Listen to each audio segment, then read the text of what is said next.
Hello, everyone, and welcome to the Ella Johnson Show. We are back again. Listen, if you are watching the broadcast tonight from YouTube, please subscribe to the channel. I want to thank all of you who have already subscribed. I love it. I love it. Just keep it coming. Share it.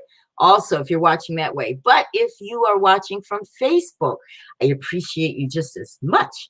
But I'd like you to do me a favor and share this broadcast, because we're going to share some good information tonight that everyone should share and hear about, so that we can learn and delve into this subject better. Because we are doing again tomorrow night as well. This is a two-part on the update for the Johnny D story. As you can tell, I have some awesome guests. These are my regulars. These are the guys that I should just put on the payroll, I think, right?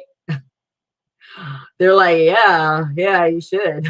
But listen, are you guys able to, let me just see, can you guys say something? I want to make sure that we can hear you both. Hello, can you hear me? Yes, I can hear you.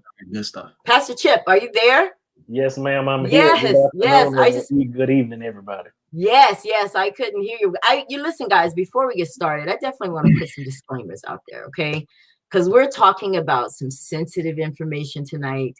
And I just want to let everybody know, none of us are lawyers. None of us have tried this case. We're just basically, our comments are based on the information that we have received from Circumstantial Evidence, the book by Pete Early. So just want to put that out there so nobody think, oh, they think they're lawyers. No, we don't think we're lawyers, but we do want to talk about this subject because we need to talk about it, and it's important. There's a lot of information to talk about. Another thing I want you guys, you're watching the broadcast, I would love for you to put any questions that you may have about this. We'll see if we can answer them, put them in the comments. I have the comments sitting right here next to me, so I'm able to see all of them. So please just put your questions, comments, anything you want to say about this. If you guys notice, scrolling along the bottom, you'll see important information that you should take with you from this broadcast as well. But before we do anything, you guys saw the photo of Johnny D, the courthouse and all that. I want to give credit to Jonathan Martin. You guys know him as the Computer Works. But we were able to get access to this photo for about 3 months. So he was gracious in doing that. So local artist, beautiful photo. So, you know, we believe in supporting our local talent, especially the people there in Monroeville. That's just kind of what we do on the Ella Johnson Show. Now, you guys want to know who my guests are? Well, they're regulars, obviously. They could just introduce themselves. They've been here. But I love bringing them on because they're both very knowledgeable about whether it's Christianity, whether it's social, the social justice system, or the Bible, or just the human, just whatever, human rights, social, all of this stuff. They're very good at it. So I like to bring them back. But who do I have with me? I have Pastor Chip Owens. Pastor Chip Owens is a senior pastor of Transformation Church in Atlanta. He's husband to Lillian, and he's a father of 3, and he has his Master of Divinity and Theology at Interdenominational Theological Center. Welcome again to the broadcast, Pastor Chip. Thank you so much for having me. It's always a pleasure. Always a pleasure having you. All right, then we have Anthony J. Clausel. I see he has Minister Anthony J. Clausel on his display there. Whoa, I love it. He does look like a minister. I mean, look at him all sitting there and everything. He's like that new GQ type minister. But he is here. He's a 23-year technical consultant. He's a pastor of technology and innovation at Gorham United Methodist. He's the founder and executive director of A.J. Clausel Percussion Academy in Chicago, Illinois. That means that he's the guy that brings people together to be able to form drum line. Just put it on out there. Yeah. And he's a husband to Vermont and father of 6. Welcome to the broadcast again, both of you. Thank you. Now, you guys looking forward to a great conversation tonight? Of course. I am. It's always, right? And, you know, like I said, here on the Ella Johnson Show, we set the table for Real Talk TV, where we can be on TV and talk real. So we're going to talk real tonight. There's no exception to that. Now, I have another guest that's joining us, Sabrina. She's there. And let me bring her on. Sabrina, welcome to the party. Hi, how are you guys? You are just right on time. I have to tell everyone who you are, because you are, one thing I love about Sabrina is that she's known as a civil rights activist there in Mobile, and she's known as the activist with no filter. My kind of girl. Yes, that's right. Right? No filter. Yes. No filter. I bring it straight and raw and uncut. All right, now that's what I'm talking about. The truth. She's a mother of 5. The truth. The truth. That's right. Hi, everyone. She's a mother of 5. Yes. And her husband is a retired U.S. Air Force. And Sabrina has also served as she's a nurse armed officer. She's a retired. So thank you and your husband both for your service. Anytime somebody comes on the program and they have served this country, you deserve.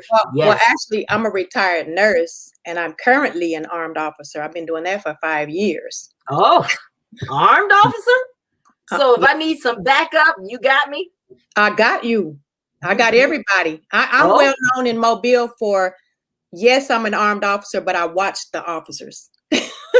Wow. In other words, when the Mobile Police, or Chief Batiste is actually the chief of police here, and even Director Barber, the mayor of Mobile and city council, I sort of am. I am an armed officer, but I represent my people, and I make sure that my people are not getting mistreated in this city by any police. I heard that. It's like, Chip, it's almost like she's a modern day, what were the guys that oh my God, I just went blank. Oh my gosh. The guys that started the free meals. Your mentor. The Black Panther. That's it. Oh my gosh. Yes. That's amazing that you brought that up, because, and I hope I'm not taking up everybody's time. That's amazing that you brought that up, because actually, those are the Black Panthers are really what I really truly affiliate with. And Angela Davis, I am a huge follower of the NBPP as well. I'm not ashamed to say that. What's NBPP? The New Black Panther Party.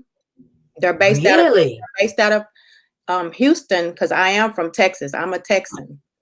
And also my mentors, I'm in between a lot of mentors growing up. I've been in civil rights since I was a young teen.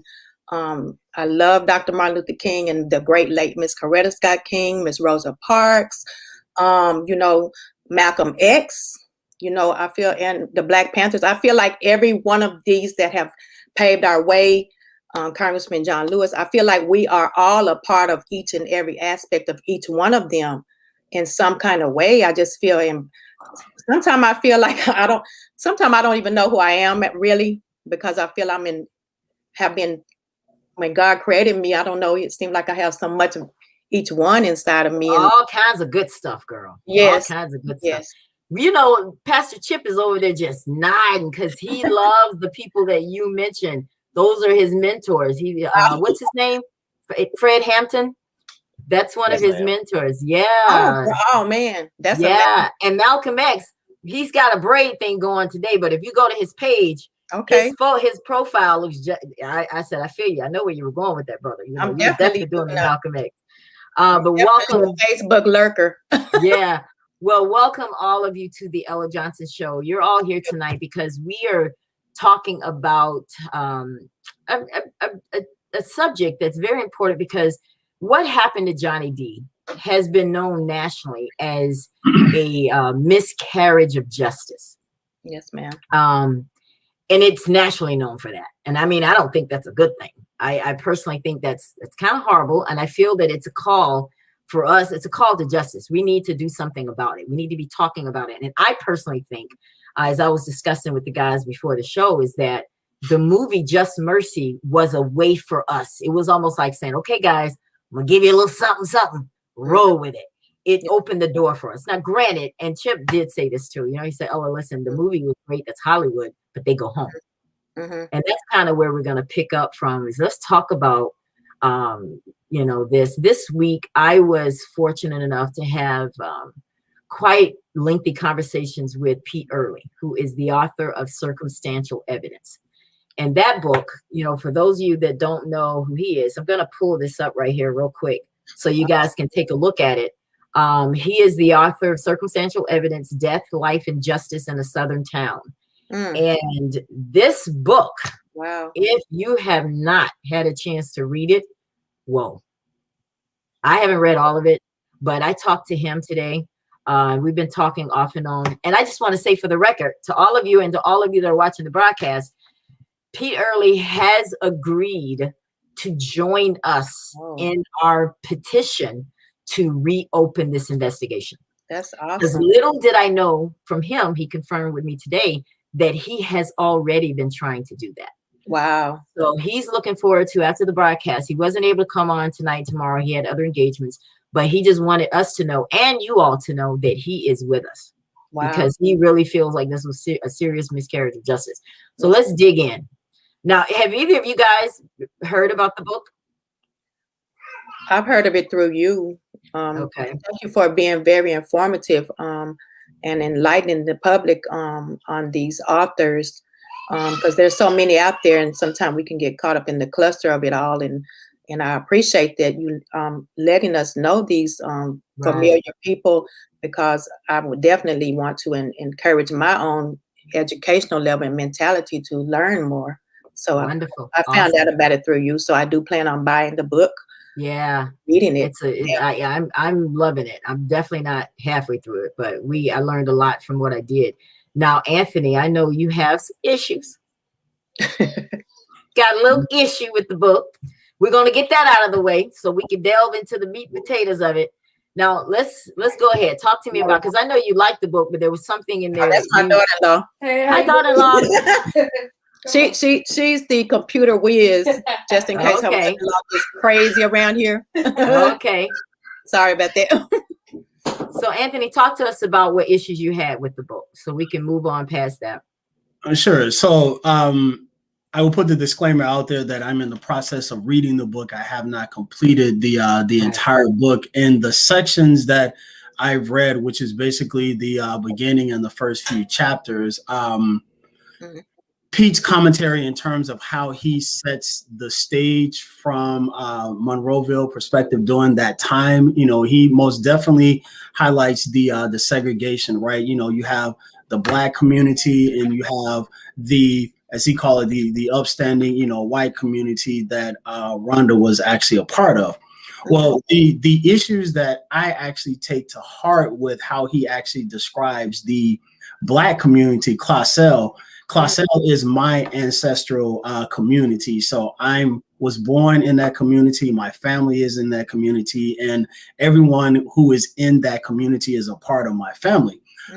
In the opening stages of it, he alludes to the fact that at the entrance of the Classell community, which is between the National Guard Armory and the Jones Unity Funeral Home, that there were dilapidated houses, cars on center blocks, windows shot out with cardboard on there. And I will personally let him know that that is actually a lie. More specifically, that property was owned by my grandfather and my grandmother, Mr. and Mrs. H.B. Lynham. And so at the entrance of the Classell community, you had a predominant store, which was a gas station that my grandfather owned and operated for at least 20 years. A few feet from his store, you had another small Black-owned business that was owned by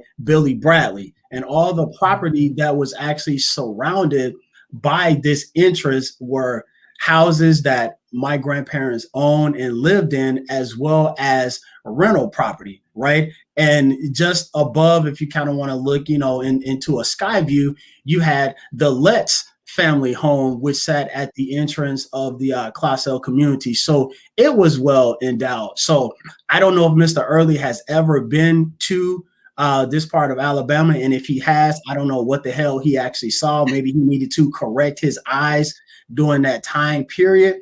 One of the other things that, I take issue with is how he portrays the community in terms of being, poor Black. So within the Classell community, you had prominent educators. You had people who were in the the medical field. You had entrepreneurs, as I stated, some that were in, my family. You had funeral home directors. You had pastors. Clausel was a thriving community during that time period. We had our own park where we would actually go swimming. So yes, there was a school, Union High School, that was deep into the community that was, no longer in effect during that time period. But hey, that was actually back in the 60s. One of the other things that he kind of calls out, which in my terms was a little bit racist, that he just identified two prominent people within the Clausel community. One being the funeral home director, which we all know is Robert Jones, and who the Jones family has inherited that from them, and a preacher. He did not specifically call the preacher's name, but if you know the community, if you're from the community, the prominent church that's in the heart of that community is Bethel Missionary Baptist Church number 2, where the pastor during that time, who's deceased, is Reverend John Floyd, and the current pastor is my family, Reverend Ewell Cunningham. So you could only be making inference to that. So I get it. In the book, he was trying to draw a picture of how, hey, the Morrison family was on this side of town, but then you had, as if he wanted to trash all the Black people on this side of town. Hey, and the two did not intersect or meet, which in some degree was the actual case. But, you cannot try and uplift the neighborhood that Rhonda Morrison actually lived in and put down the Black neighborhood of the Clausel community. So I will say again, right? I will say again, Mr. Early, the Clausel community did not have any rundown homes with cardboard, as you specifically called them, with windows out at the entrance of this community. So I could go on and on, but I'll get off my soapbox for that. No, I think that's good. We have to go through those issues so we can not have that on our chest, so we can just keep talking about what we really want to talk. I mean, you brought out some good things. I mean, I lived in Pineview Heights, which is, way past Clausel. I mean, I think all of it was considered Clausel, but Pineview Heights was just one of the subdivisions. And I lived there. And I remember back in the 80s how thriving the community was. Like, we never went outside to a grocery store. Everything we needed, we got from Hale grocery store. It was thriving. I remember going to the park. I remember how vibrant it was. I remember Union High School. Now, I would love to see it come back to that now. I would love to see somebody go in there now and refurbish and revamp the community. It does need that. But I agree with you. It was a little different than what we saw in the book. All right. Now, can I ask a question? Absolutely, sure. Mr. Clausel, Minister Pastor Clausel, excuse me. Oh, it's fine. In reference to the book, because it sounds like there's a little bit of misleading information, in which that is not good, because we have enough misleading information in America as it is. So and it sounds like your family has done a lot of public service for the city of Monroeville. That is correct. I salute you guys on that, and thank you for being vibrant, Black vibrant family, continuing through the struggles. So I haven't bought the book or read the book. So what are your thoughts on addressing the issue? So I to get it corrected, or is it already too late to correct it? Or should there be like a subtitle before the actual title, leading to Sure. To your point, he's already displayed, the information in the book, right? And again, I will give credit that he was actually trying to do comparisons of, hey, the white, neighborhoods in Monroeville versus, the main Black community that he actually called out, the Clausel community, right? Now, obviously, there were other Black communities in Monroeville, but he specifically, called this community out, that which, and naturally, right, I actually took, offense to it, because the information was not actually correct. Right. Because in 1986, I lived in that community, so you cannot tell me what my eyes did. Okay, I got what you're saying. So the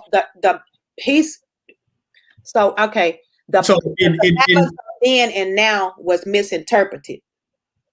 Is that pretty much what it is? When the book was written, I believe it was the 90s, I want to say maybe 1995. Yes, it was misinformation that was actually given. And again, I don't know if he's ever been there or, hey, this was information, that was actually cited, that was actually provided. And I get it. Hey, you want to, open up and show the differences of how the neighborhood was actually, segregated. And, there was also another comment in there that blacks in Monroeville were actually low on the social list. That actually is verbatim in the book. And I apologize, I can't cite the page number in the specific paragraph at this point in time, but that is actually not true. There were prominent black people, upper and middle class in Monroeville, right? From various different fields, from education to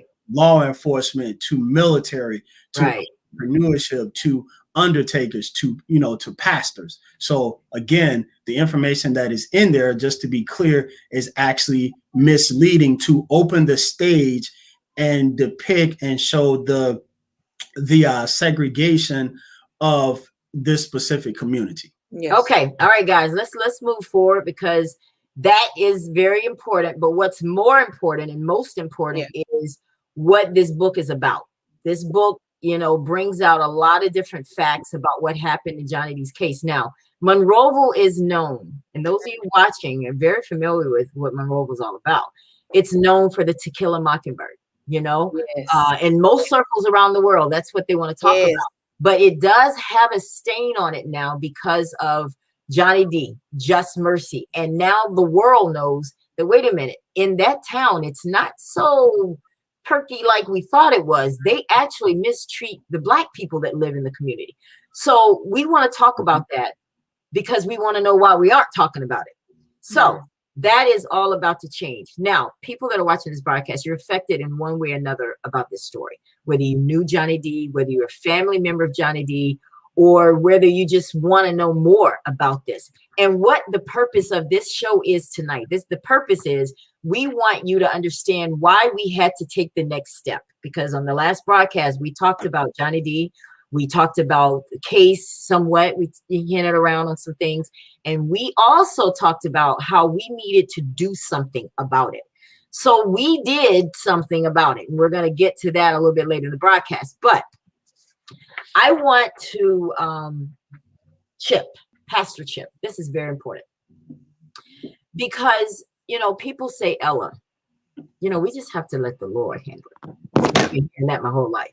We just have to let the Lord fight our battles. God's going to get them. I need you to talk to me because we have this thing where we're taught, it's embedded in us that you love those who despitefully use you. You do this. We know the lingo. You guys are ministers, so you know where I'm going with that. Do we have it mixed up with how we should handle this? And can you give us some examples from the Bible where they did something about it? Yeah, we have a stigma or a ideology that was given to us of passivity. One of the carryovers from slave religion was this idea of passivity, where we don't do anything and we wait till the great getting up morning when Jesus comes back and everything is going to be all right. But that's not actually what's in Scripture. Even when we look at the verse that says when somebody smites you on one cheek, then you offer them the other one. It's actually Jesus was given a critique of Old Testament law because at that time it was an eye for an eye. If somebody does something to you, you do it right back to them. But what Jesus says is if somebody smacks you or somebody does something to you, don't immediately go after them. Give them grace, but say, hey, I'm half hood, half holy. Pray with me. Pray with me. Don't play with me. You got to stop right there. You got to stop right there. Half hood, half holy. Yeah. That's all right. Maybe that's what Kirk Franklin was doing this week. Half hood, half holy. Just saying. Yeah. We're not going there though. So keep going. Keep going. And so throughout Scripture, we have instances where God tells us to fight to stand up and do something. We don't have a Christian religion that tells us to do nothing. That isn't even a sign of faith. Without faith, it's impossible to please God. If you believe something, you have to do something about what you believe in. Throughout scripture, like I said, there are several different instances, but one that comes up for me is in 1 Samuel 30, when David is leading a group of people. He takes his fighting men out, and they're going out to handle business, and they leave the women and children there. And there's a rival group that comes along, and they rape and pillage their camp. And he's upset about it. And he prays and says, God, should we go after them? And should we pursue them and get retribution for what has happened to us? And the response from God to him is, yes, pursue and recover all. I like that. We got to ease our way into this one, because you're giving people some stuff that they probably haven't heard. So we're going to ease our way into this one. Pursue and recover all. Yeah. All right. So carry on. That's in 1 Samuel 30. So I'll invite you to read that entire story. And so we put that in context of today. We're not just going to tear everything up. Even the Lord and Savior that we profess in Christ, it got to a certain point where he said, I'm ready to flip the tables. Somebody's got to do something with this injustice. So when we see that an injustice is being done to people, it's not for us to sit back and let it happen. Right. We have to do something about it. Right. And so we have to make sure that we're doing the right thing about it. But what is the right thing? The right thing is to make sure that we're taking the safest steps possible to get the results that we're looking for. But nothing is not an option. I agree. I'm glad you said that, because people have often told me, they said, Ella, this is a great thing you guys are doing. It's a good thing, but I can't support it. I still live here. Now you come down here and make a little noise and you take your behind right on back to Orlando. But we still live here. So can we be trusting God and talk like that? Give me that question one more time. Can we be trusting God? Can we actually say we trust God and talk like that? Because that sounds like fear. And God is not a part of that, fear and confusion. So if we're supposed to go after what we believe in, which is justice, when we're mistreated, you should. That's why we have laws. So if we believe in that, then how is it that we still are afraid to go after because we're afraid someone's going to burn our house down or this and that? You can't. That's like you're double-minded. Yeah. One of the things that I would say is that God gives us wisdom. Right. And so one of the ways that we fight injustice is in the ballot box. When you have, for instance, we see that the justice system in Monroeville has been a little skewed. It has a history of miscarrying justice and going against African Americans. So if there is to be a change, there has to be a change in what we vote for in the ballot box, and making sure that our people in our communities are represented in the justice in those areas of government where they're making those city laws and city councils, and making sure that because we vote, then we get a seat in the jury box. So when those cases come up, then we can have a voice in those decisions that are being made, things of that nature. And I can definitely understand what people are saying. We still live here, but that's why it's important for us, even when we're making people aware of what's going on, that we also in turn help them get people out to vote so that they can, do what's necessary on their end. And we do have to have some courage and with it, but we also have to show some wisdom. And that's just one of the things that we can do. There are many other things. I understand. Okay, go ahead, Anthony. No, I was just going to add, and to your point, faith and fear cannot exist in the same realm, right? You cannot say that, hey, you believe in God and your faith is strong, but then you're also fearful at the same time. You have to believe and have that strong faith in God that He is your Redeemer. Mm-hmm. And but that's one of the areas that I disagree with people on, that faith and fear can't coexist. I'm just one that believes that faith has to overcome fear. Faith doesn't mean that I'm not scared as hell. It just means that I believe God so much that I'm going to move instead while I'm scared. Even when you look at, Peter, when Jesus tells him to step out of the boat, anybody in their right mind would have been scared at that moment, but he believed him enough to make a move. And we see that he's still scared when he starts to sink, but he believes Jesus enough to grab Jesus' hand when he needed and get back up. So it's not that fear isn't there, because if we didn't have any fear, we wouldn't need the faith. Fear is a human reaction. It's a valid human response. That's a good point. But we have to have that faith that God gives us to overcome that human response that we already have. Correct. I actually totally agree with you. Yeah, fear is most definitely the human factor of it. But, when we're putting it into biblical perspective, and our faith and our belief in God has to actually overcome that. Or aid us in overcoming that to get past what we're actually fearful of. And also to your point about voting, right, and hitting the ballot box, that's actually why it is crucial to really be in tune with who your elected officials are at every level, because your elected officials really have a weigh in on how things is actually managed in your small town, your community. For example, hitting into the book Just Mercy, right?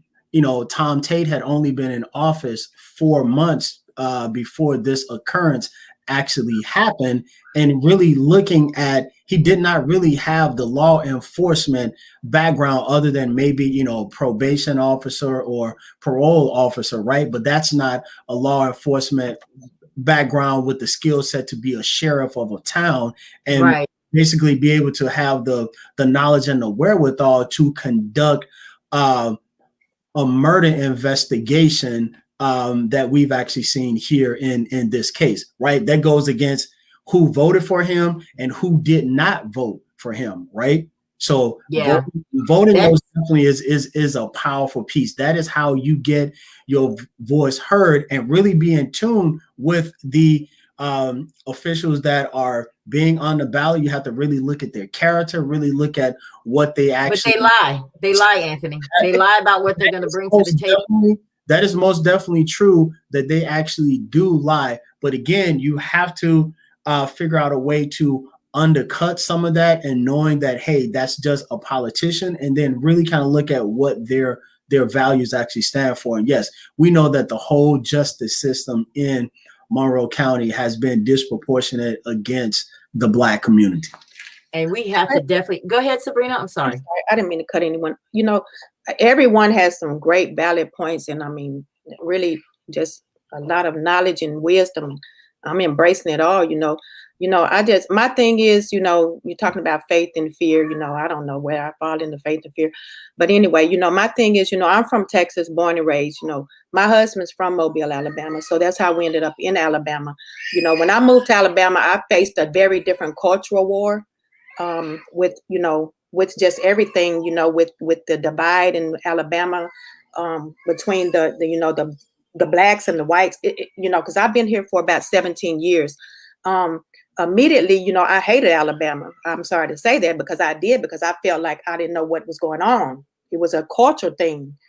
Whereas I was coming from Texas, don't get me wrong, Texas has some flaws too, but it is more culturally diverse and has progressed.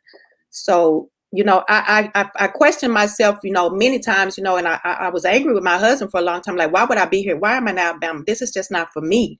But then, but I also had to realize that civil rights, somehow it came to me one night. I'm like, wait, this is the stomping ground for civil rights. Yes. I'm standing on the very soil of where Dr. Martin Luther King, Congressman John Lewis, you guys, the foundation of the civil rights. This is like where the blood is. And this is where you basically discovered your purpose. I actually, that's what I'm discovered my purpose. And then it seemed like once I discovered that purpose, and it was immediately, I started going forward, and I started getting involved with the city council very deeply. not just getting involved with the city council. I wanted to know each and every person on that city council personally. I wanted to know what they were about. The mayor, I've been through 2 mayors, 2 congressmen, county commission. I know each one of these people personally and politically, and they know me very, very well.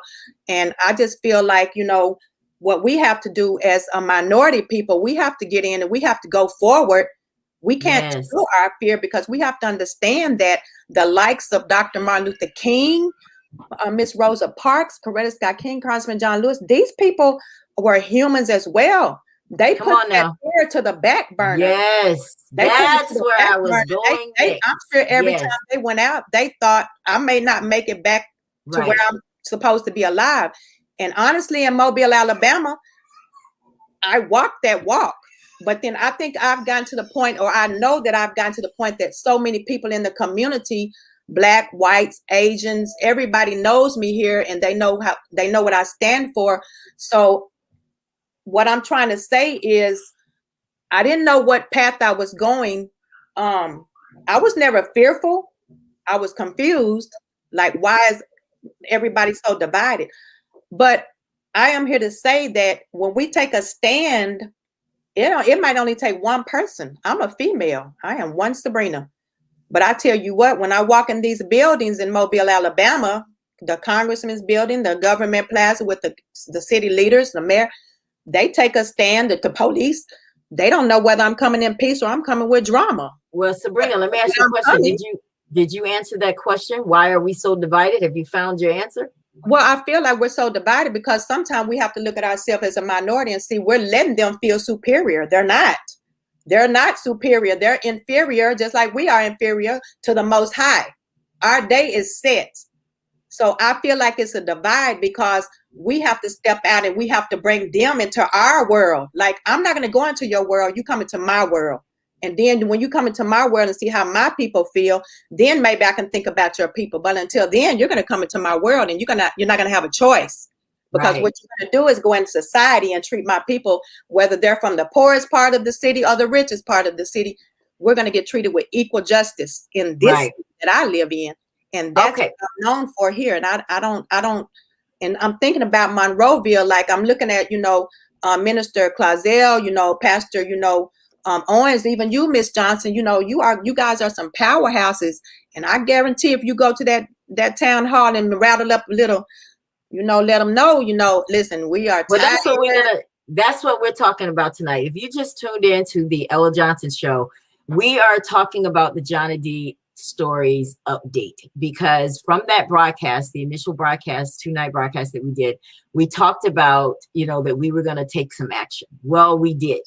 And right now, if you guys see strolling at the bottom of your screen there is a petition that's out there now. And that petition is to the Attorney General of Alabama for them to reopen an investigation for this case and look into it a little bit more. Like I said earlier, Pete Early, who is the author of Circumstantial Evidence, has agreed to partner with us on this cause, because he too believes that this case should be reopened for investigation. So I need every single one of you. I need one of you guys, because I can't do it while I'm talking, put that link into the broadcast so people are able to click right on it. If one of you guys can do that for me, I would appreciate it so much. But I want you that are watching to stay with us, because we're going to delve into some of what we learned in this book, because there's some interesting stuff in this book. And I want to at least get to start on that tonight.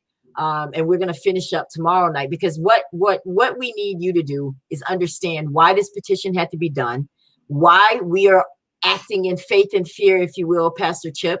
But it has to be done. I believe that, yes, while it's okay to have some fear, yes, while it's okay to have some concerns about your livelihood, it's also important to take a stand, because we wouldn't like someone to come and say certain things to us. We get offended. If somebody tells us our hair isn't real, or if our butt isn't real, we're ready to jump down their throats. But when somebody tells us you're not good enough for justice, when someone tells us we're going to set the precedent for how Monroeville is, when you have accepted that, why can't you be just as upset about that as you are if someone calls your hair fake? Okay. We get upset about these situations that mean nothing to our cause, but for stuff that we need to get upset about, now all of a sudden we're afraid.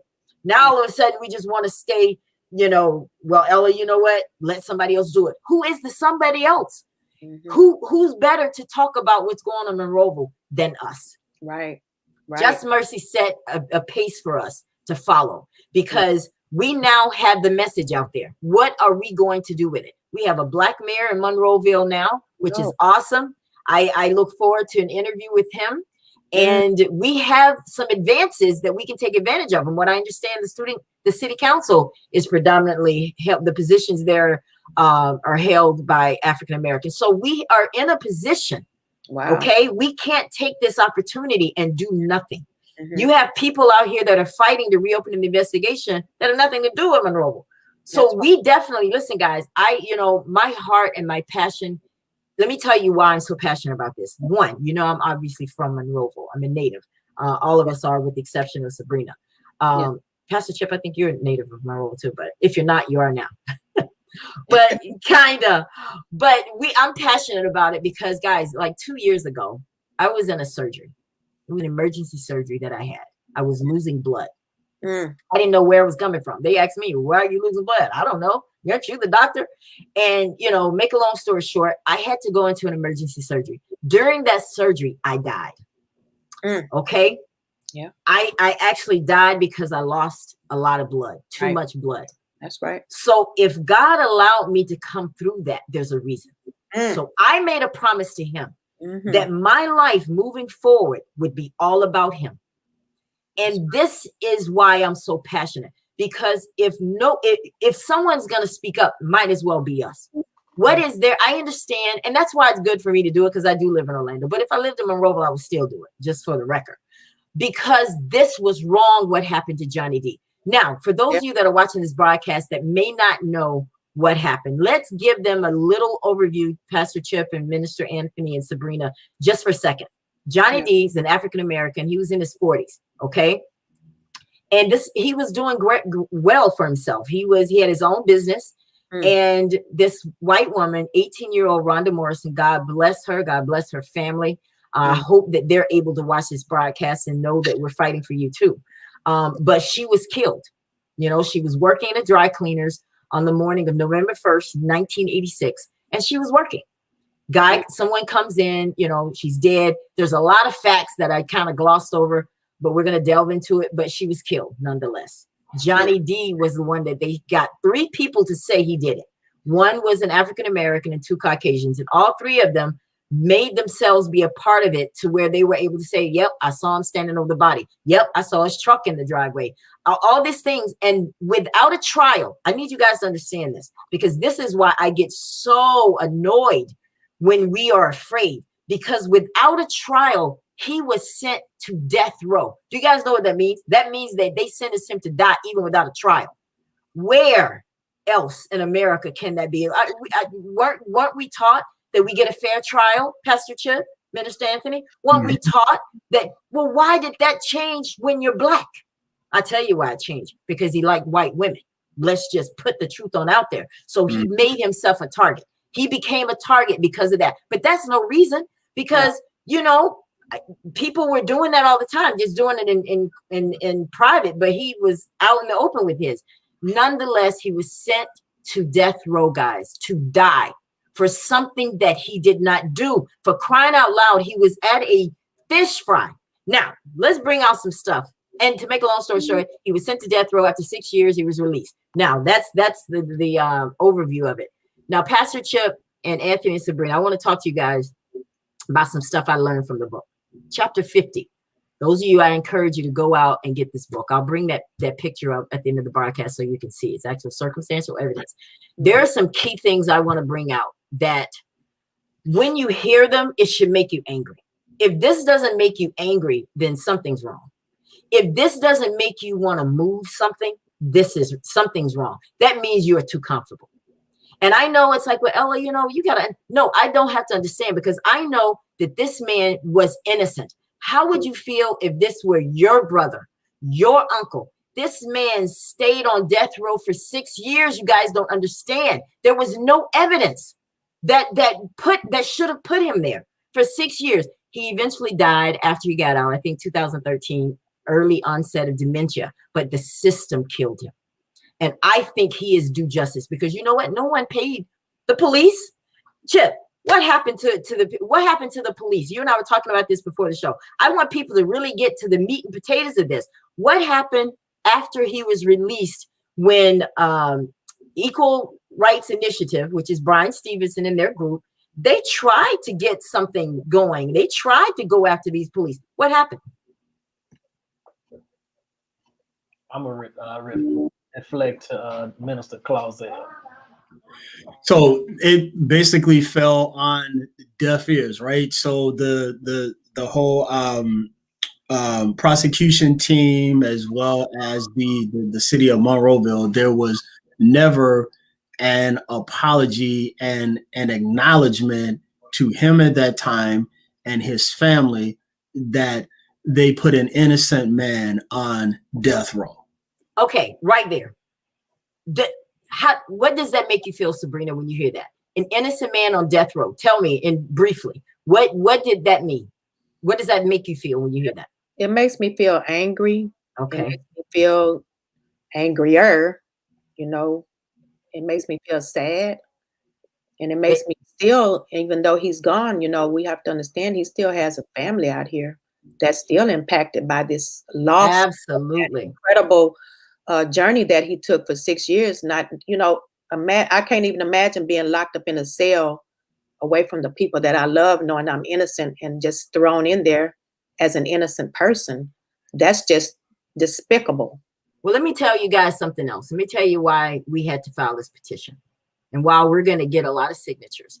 And I need you guys to support this. I mean, for real, if we're going to do something to change how we're looked at, he never received an apology, as Minister Anthony said. That, number one, is horrible. Number two, when the Equal Justice Initiative went after the state and local officials, the sheriff in Monroe County was protected. You know why? Immunity laws. Mm-hmm. He was protected. So that means at this point, no one has paid for what they did to Johnny D. Now, some people say, oh, let it go. I mean, they settled with him. He's gone. The family wants to move on. Then guess what? You're going to always be known as people that are passive and just they could do whatever they want. They're pushing their initiative on you. When it comes to, we want you to receive To Kill a Mockingbird, as I'm not going to go there again because we talked about that at the other broadcast, but it's time for you to be counted. It's like stand and be counted, or stand down and be doubted. No one is ever going to believe in what we believe in until we do something about what we believe in. Okay. And it's like, okay, I understand fear, but don't let that stop you. Remember the quote that I gave you guys at the first one. I said, you know, you're going to either choose courage or you're going to choose comfort, but you can't choose both. Mm-mm. So if we're going to choose courage, we're going to be a little uncomfortable, Pastor Chip, Minister Anthony, Sabrina. We're going to be a little uncomfortable. Filing that petition, yes, I may get some phone calls because my name is all over it. Yes, we may get some ugly looks. I welcome it. You know why? What is wrong with somebody paying for this? Now, they said, oh, well, you know, Johnny D was exonerated, right? We all know Johnny D was exonerated of this. He was released, but that is not enough. It is not enough. You didn't even apologize to him, for crying out loud. That is not enough. You know why? Because in the back of somebody's mind, he did it. Yeah, he let him off. Like that doggone Tommy Chapman. You know, he could have done something about this, but he let him go. So that might be, Pastor Chip, Minister Anthony, Sabrina, why Tommy Chapman didn't do anything about it after they let Johnny D out. Why? I want you guys to think about this. Those of you that want to be passive on this matter, think about this. Why didn't Tommy Chapman go after who they know killed Rhonda Morrison? Why didn't they go after him?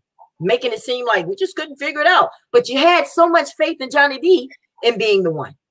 Now, this is where we're going to talk about some of the stuff that we found out in the book. Y'all ready for that? I know we don't have much time, but you know what?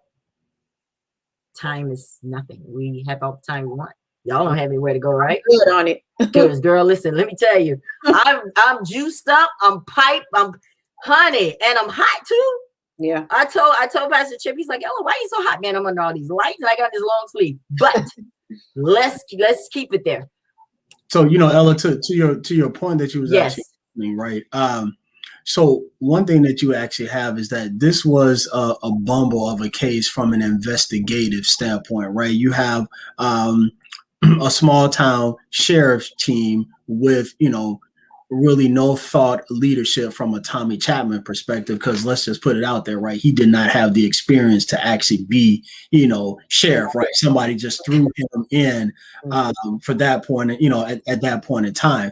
And so, you know, bringing in the Alabama Bureau of Investigations was actually needed to, you know, draw whatever conclusions that they actually, you know, made. So that was one of the other things why, hey, you know,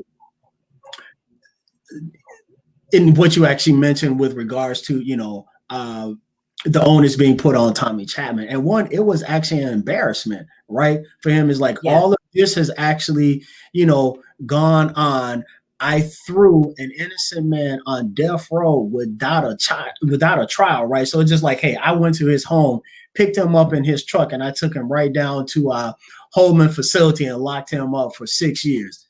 That you know, it's essentially that's exactly what happened. And so it was going to be an embarrassment, right? Because he did not have anything else to actually go on. Now, the point of the matter of why the petition is actually there as well is also so that justice can be served, one, for the actual killers, so that Rhonda, rest her soul, and her family can actually get justice, right? And then also so that the city of Monroeville can be at ease knowing that, hey, true justice, was actually served in a murder case versus we are now taking a case from a racist perspective on a person that was not even there at, you know, did not commit the crime, was nowhere to actually be found. But hey, just because he, you know, dived into white women as, you know, part of his pleasure, he had a target on his back. Mm-hmm. Well, let me bring something out, because there was a misconception in this trial, in this case. Everybody thought it was a robbery, right? Chapter 50 in Pete Early's book, they've discovered, wait a minute, this was not a robbery. This was a sex crime. Mm-hmm. Now, these police had said, you know, Rhonda Morrison was just in the wrong place at the wrong time, you know, because that's probably how they sound. She was at the wrong place at the wrong time. That's just what it was. Somebody came in there and took all the money out of the cash register. No. That's not true. All right, let's talk about it. All right, guys. Right around the time when 60 Minutes aired, I want y'all to pay close attention, because I want to piss some people off. That's the purpose of my show tonight, to piss you off, to purpose. I know that's not motivational, Pastor Chip. Y'all pray for me, but I got to use what I got to use. I'm just saying. But I want you guys to think about this. All right. They said it was a robbery. Now, I learned there were 3 police on this that handled this that were hands down so sure that Johnny D did this. Benson, I'm saying last names. Benson, and I'm saying that because it's in the book. Benson, Eichner, and Pearson. They said, without a doubt, Johnny D did it. Yeah, he did. He went in there, robbed the place, killed that girl. Okay. Now, I want you guys to think about something. All right. What really happened, there were people that showed up at Jackson Cleaners that day to bring their clothes. They brought their clothes because that's just what they do. They're looking around. Nobody's there. They're like, what the heck? Where is she? You know, where the person, whoever's supposed to be here, where are they? They look and they see this and da-da. Make long story short, they discovered her body. At the same time, they saw this cash register open. A witness, this person, I think her name was Jerry Sue Dunning. This is all brought out in the book. Right. She on the stand, when they questioned her, she said, yeah, I saw money in that machine. They said, hold up now, Jerry, let's make sure. Now, was there currency or were there coins? Now, they made sure she understood. They said, you know, when we mean currency, we're talking about paper money. She said, yeah, there was paper money in there and coins. Now, let me share with you guys something. The day that this happened, Monroeville is so inept that they did not have film in the camera to take pictures at the crime scene. The police did not have film in their camera. Ooh, Lord forgive me. I almost did a Kirk Franklin right now. Y'all better pray for me. But anyway, listen. They did not have film in their camera. So guess who took the pictures? The local news editor. So he had done some incorrectly, but then he had to get some right. He took a photo of the cash register. So after Johnny D was when he was almost released, after 60 Minutes aired, they start rumblings. So ABI, which is the Alabama Bureau of Investigations, they said, you know what? We're going to bring somebody else in to reopen this. I need y'all to pay very close attention. We want somebody to come in and reopen this thing because y'all got to do something. Y'all making us look bad. 60 Minutes? Oh, no. Oh, hell no. Y'all got to do something. So ABI brought these two guys. Last names, I think, Taylor and Cole. If I'm not mistaken. I don't know where I am on my notes here, but Taylor and Cole. He assigned them. Well, he assigned Cole, and then he brought Taylor in, or it was one of the way. Either way, it was these two guys. And they said, okay, the first thing we're going to do, we're going to meet in Evergreen. They went to Evergreen. They brought in everybody that had something to do with this case, with the exception of Eichner. He was already ousted, so he wasn't part of this. They brought them all in. And when they brought them all in, they wanted to know, well, what y'all been doing on this case? Hey, let's see what you got. One of the first things that these investigators from ABI noticed, these guys haven't been talking to each other. They don't even really know. They haven't been back and forth with each other to even know what each one has. That's a problem. Then they were trying to share. Well, you know what? They were basically saying to ABI, look, bro, we don't really need y'all here. We can already figure this thing out. Johnny D did it. He was like, no. Wait a minute now. Let's look at this. There's something I want you guys to know. The police knew about that fish fry. No, everybody was like, they had these 12 family members that came on the stand and said, Johnny D was here. Johnny D was here. He was here. All of them, one back to back. The guy from Hinges, everybody knows him, Ernest Welch. He's the guy that goes around. He's the only one that would even go into black neighborhoods. And he just so happened to be in the projects that day collecting. And guess who was at the fish fry? Hinges guy, who just so happened to be the uncle to Rhonda Morrison. So how do you think Johnny D found out that Rhonda was dead? He told him. Now, Ella, how do you know the police knew about the fish fry? I'm glad you asked that question. They knew because that day they were being regular cops that don't really know what they're doing. And they stopped a lady just for the hell of it. They stopped her because they were just trying to be messy, thinking she had something to do with drugs. Guess where she was headed? Johnny D. And they say, it's brought out in the book, how they saw all these people at Johnny D's house. So, Ella, do the police know that Johnny D was not their guy? Yeah, they knew. They knew he was at that fish fry. They knew he was not there, but they had to get somebody. Now, I want to share something else with you guys about Rhonda. This is very key. They said it was a robbery situation. The reason ABI knew it wasn't robbery because when they looked at the pictures of Rhonda, they saw that her pants were unzipped, her shirt was unbuttoned, and her bra was raised. Now, they had previously tried to say that she was raped and that her blouse was broken and all that. That's not true. So if it wasn't broken and if there was no force there, what would make her not, why is it that it was just so easily open? Now, number one, you need to know that means that whoever it was is somebody she knew. Couldn't have been a black person because she didn't deal with black people and she didn't really associate. She went to Monroe Academy and you know how that goes, people from Monroe. So she didn't really, whoever it was, she felt she knew them. This is how the ABI said they believe this happened. We're going to talk about this a little bit and then we're going to kind of wrap up tonight and finish up tomorrow because there's a lot more.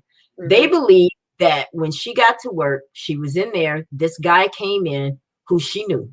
He had already been making, you know, he was always flirty with her. He had a gun on him. He came in and he was trying to be frisky with her. Instead, he took her back into the bathroom because You know, I guess he was just trying to have some privacy. He get in there, he wanted her to undress. He had a gun on her, obviously. Somebody got a gun on me, I'm finna undress too. I'm just being real. And I guess somewhere along the way, she was like, no, stop, I don't want to do this. I'm giving you this version because this is how it's presented in the book. And she's like, no. So he fired a shot, went in the ceiling. Okay. And when she tried to run, he shot her in the back. That's why she got those shots in the back. There were 3 casings, 3 bullets that went in her. That was 2. That dropped her to the ground. Once she's on the ground, she's trying to crawl. They said this based on the position of her body and how her hands were. They could tell she was trying to crawl. She was still alive. He came close to her and fired again. This was a close one. They said the scene was gruesome. They were the police were not ready for this because they were so emotional because they all knew her. So what we have here is a crime. We all know Johnny D didn't commit this crime. We know that. Everybody knows that now. The world knows that. But now what?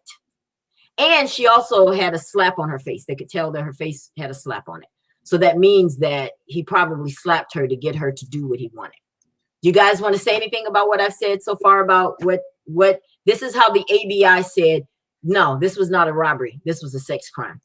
Talk to me. What do you guys think?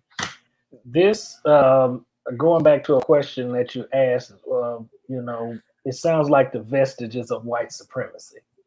One of the reasons why we can't or they can't go back and say who did what and really get to who actually did it is number one, the vestiges of white supremacy, that we can't even really acknowledge the fact that we got it wrong. Number one. Number two, we can't allow for it to be really or acknowledge the fact that maybe one of us did it. Not necessarily the police, but somebody that looks like us.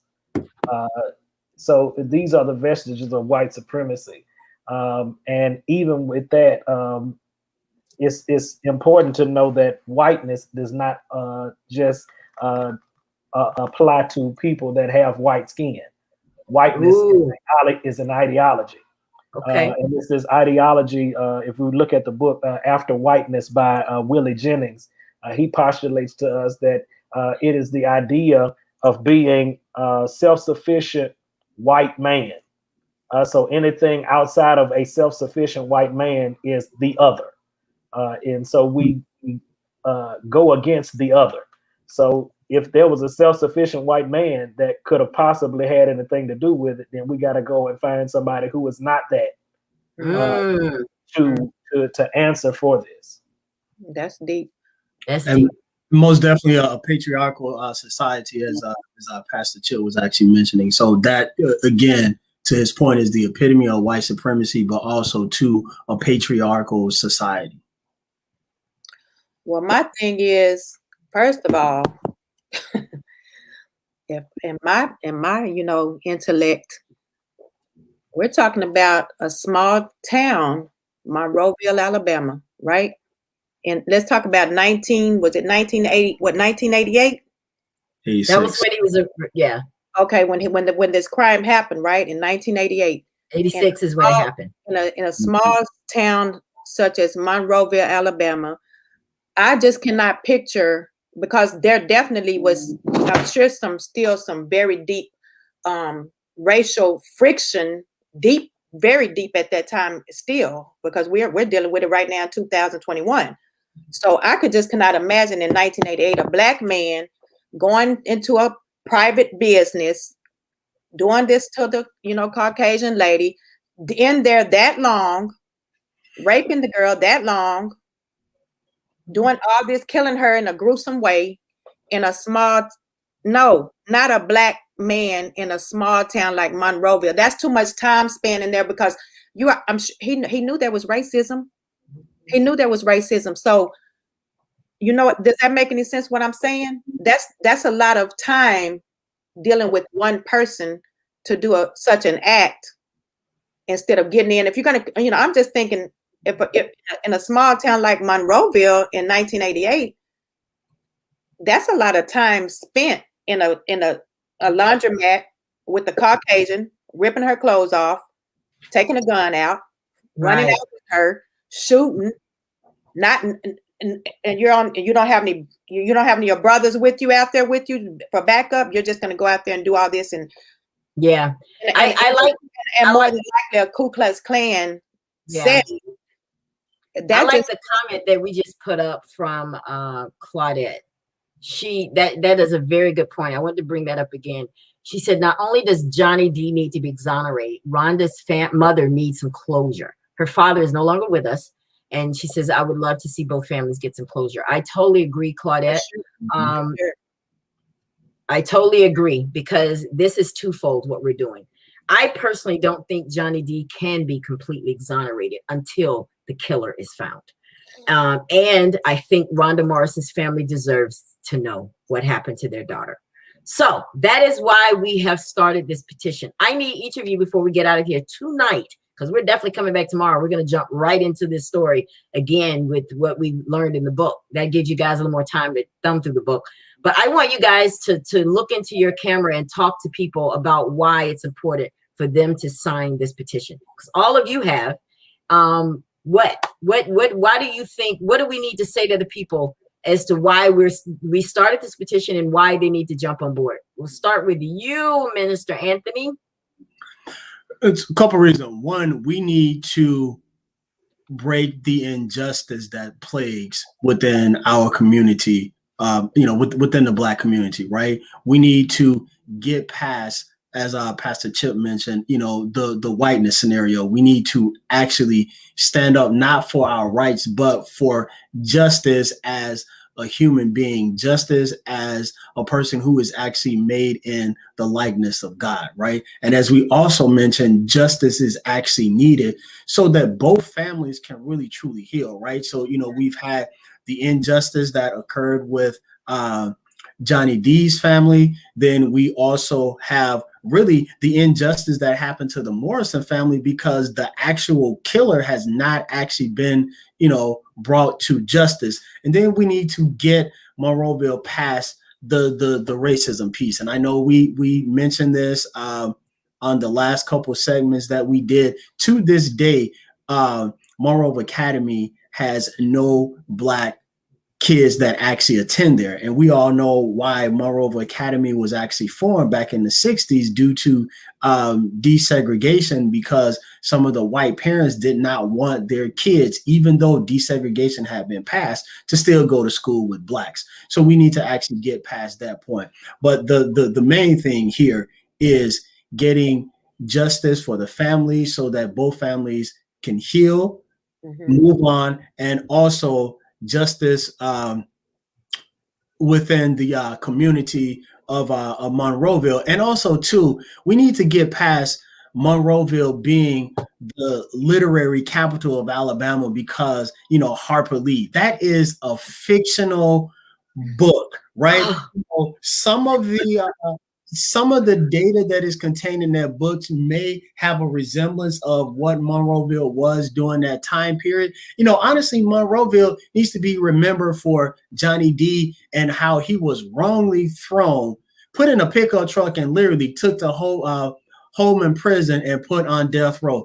If Monroeville wants to be known for something, let it be known for, hey, the injustice of a Black man and how he was actually wrongly convicted, that we needed the Equal Rights Initiative.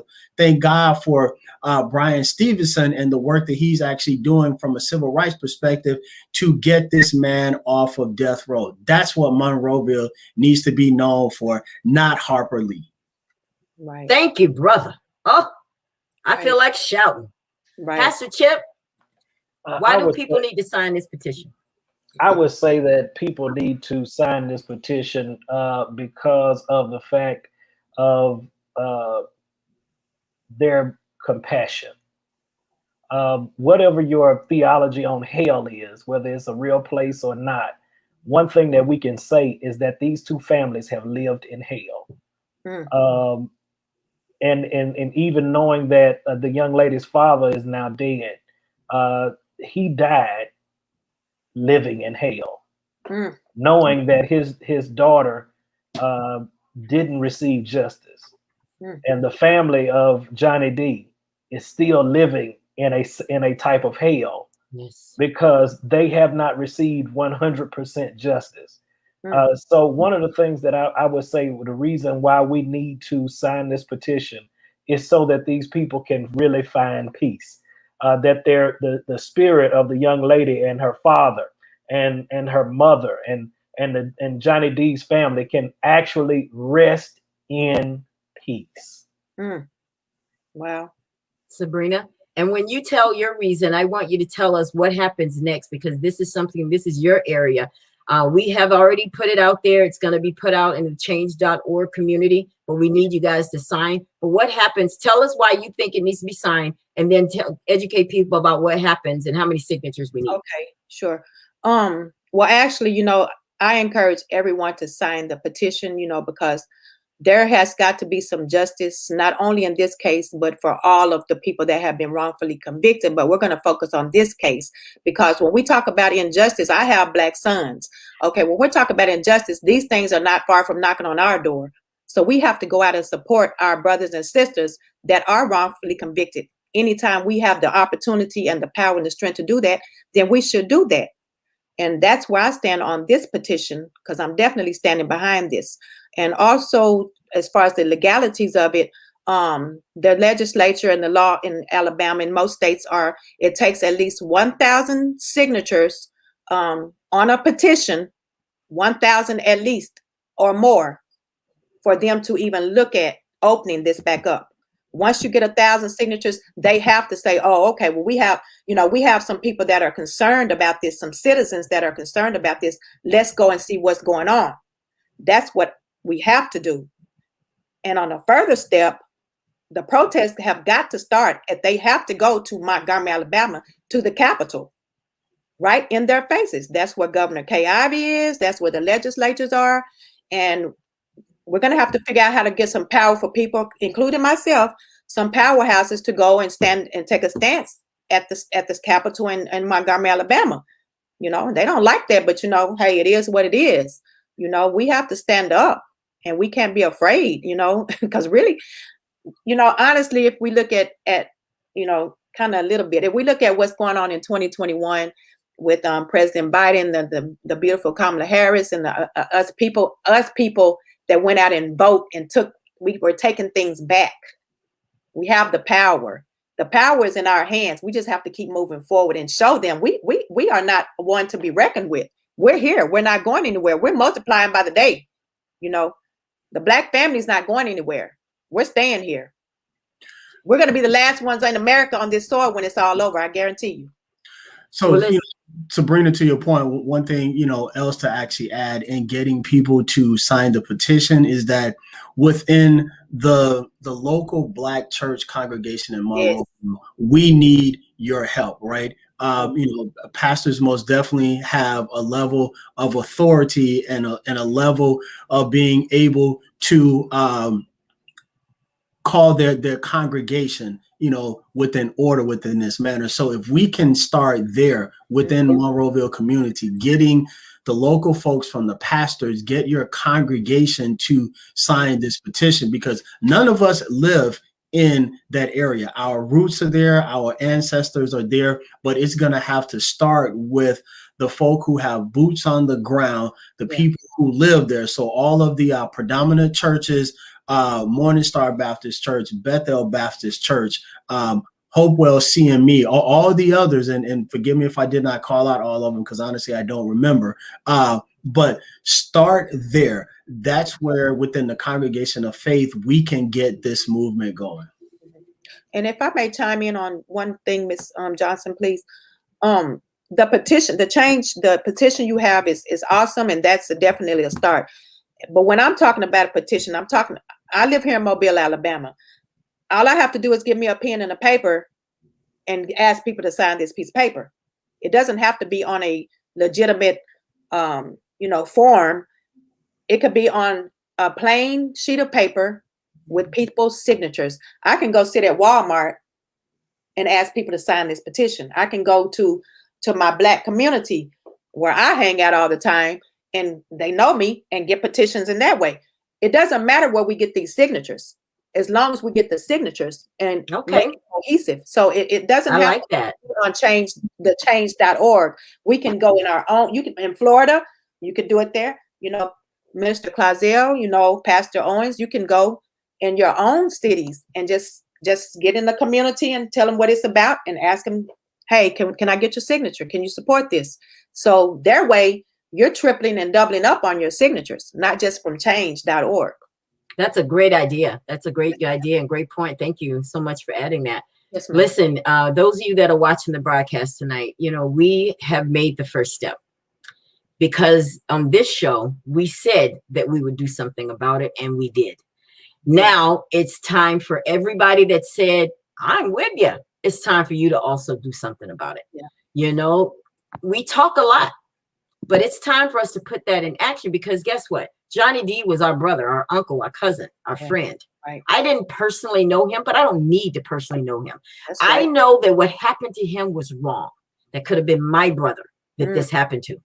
And I would be just as passionate with it with my brother as I am with him, and him as it would be if it were my brother, because he's a human being.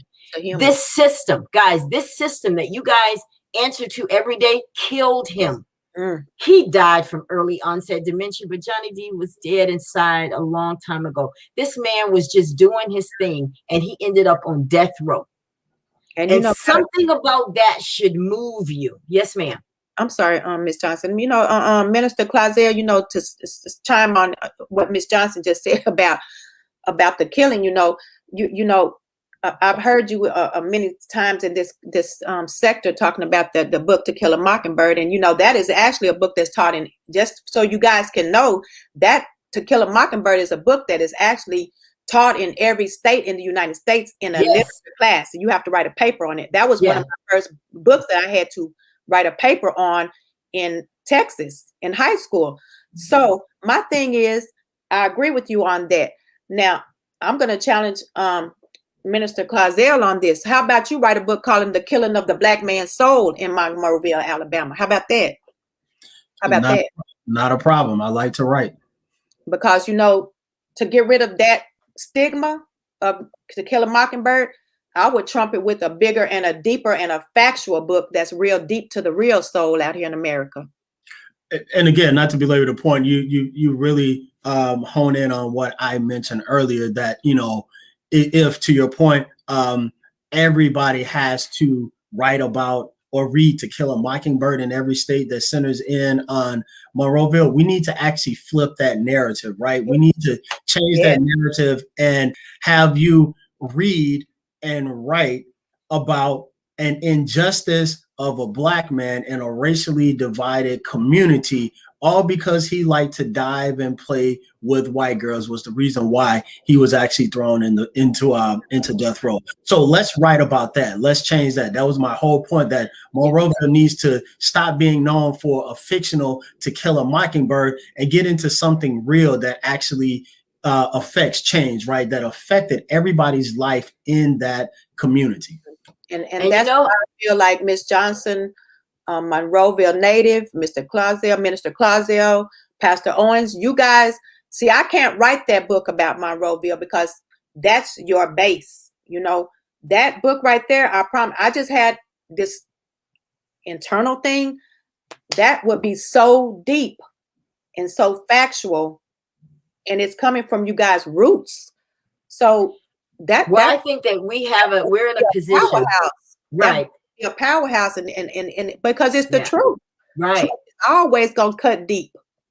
We're in a position to do something, and we just started that. So we're gonna definitely get out of here for tonight. But I want to let you guys know from the beginning of the show, we had the picture of a photo that Jonathan Martin, who we know as Computer Works, put together, is how he saw the vision of this story. And I want you guys to know that we will soon be selling t-shirts with that on it. We're going to start a whole movement, because if, like, what was that saying you said, Pastor Chip? I loved it. Let me go back to it. You said, if not, give it to me. If not you, then who? If not now, then when? That's real. This is the time. If you are, you know how they say, you tired of being sick and tired? there comes a time when you just have to say in your spirit, enough is enough. It is enough. And Monroeville has suffered way too many times. Johnny D, no one has paid the price for that. Yeah, he got out, but that's not enough. He will not be completely exonerated until someone pays for this crime. So guys, listen, with that, I want you guys, please, I need all of you, look at the, Denise just put the link again there. I need you just, before you get off the broadcast, just click on it. It takes 2 seconds to sign the petition. I welcome you to make a comment as why you're signing it, but you don't have to. You can sign it and you're out of there. It's very quick because we need to get these signatures because we need to let them know that we're not kidding. Right, guys? Yes. We're all in it. Exactly. But I thank you all so much for tuning in to the Ella Johnson Show. All minds satisfied? Does anybody need to say anything before we get out of here? I just want to say I appreciate being a part of your panel. Thank you for the invite, of course.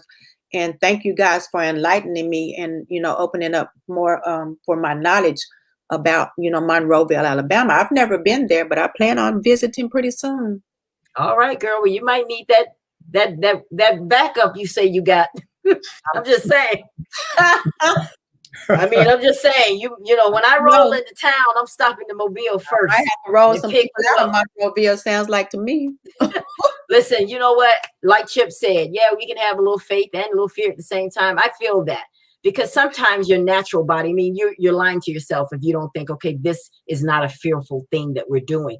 But at the same time, if I trust God, then I got to trust that he's going to protect me in this because this is something. And I'm going to be honest with you guys. I have to be honest. I am 100 about this. I don't just get on here and talk it. I do it. And I was a whistleblower at a company. I'm just going to be real. I was a whistleblower at a company where I had to call OSHA because they were not following safety hazards in the place. And I'm not saying that every time when you stand up for what's right, everything's going to be hunky-dory because sometimes you might lose. That's where that uncomfortableness comes in because my uncomfortableness was the day they fired me. Okay. But because I trust God, life has been better since I got fired. Do I regret it? Absolutely not. Would you do it again? Absolutely. Right. Because it was the right thing to do. Right. But guys, with that said, we're going to get out of here. Thank you all so much for tuning into the Ella Johnson Show. I want you to click on the link, sign the petition. And when we come back tomorrow night, I want everybody to give thumbs up after you've signed the sign the petition. But I want you to join us again tomorrow night, right here on the Ella Johnson Show. If you watch by Facebook right now, just share the broadcast so that people who didn't join tonight will join us tomorrow night. All right, guys. Thank you so much. And we'll see you again tomorrow night. Thanks for tuning in to the Ella Johnson Show.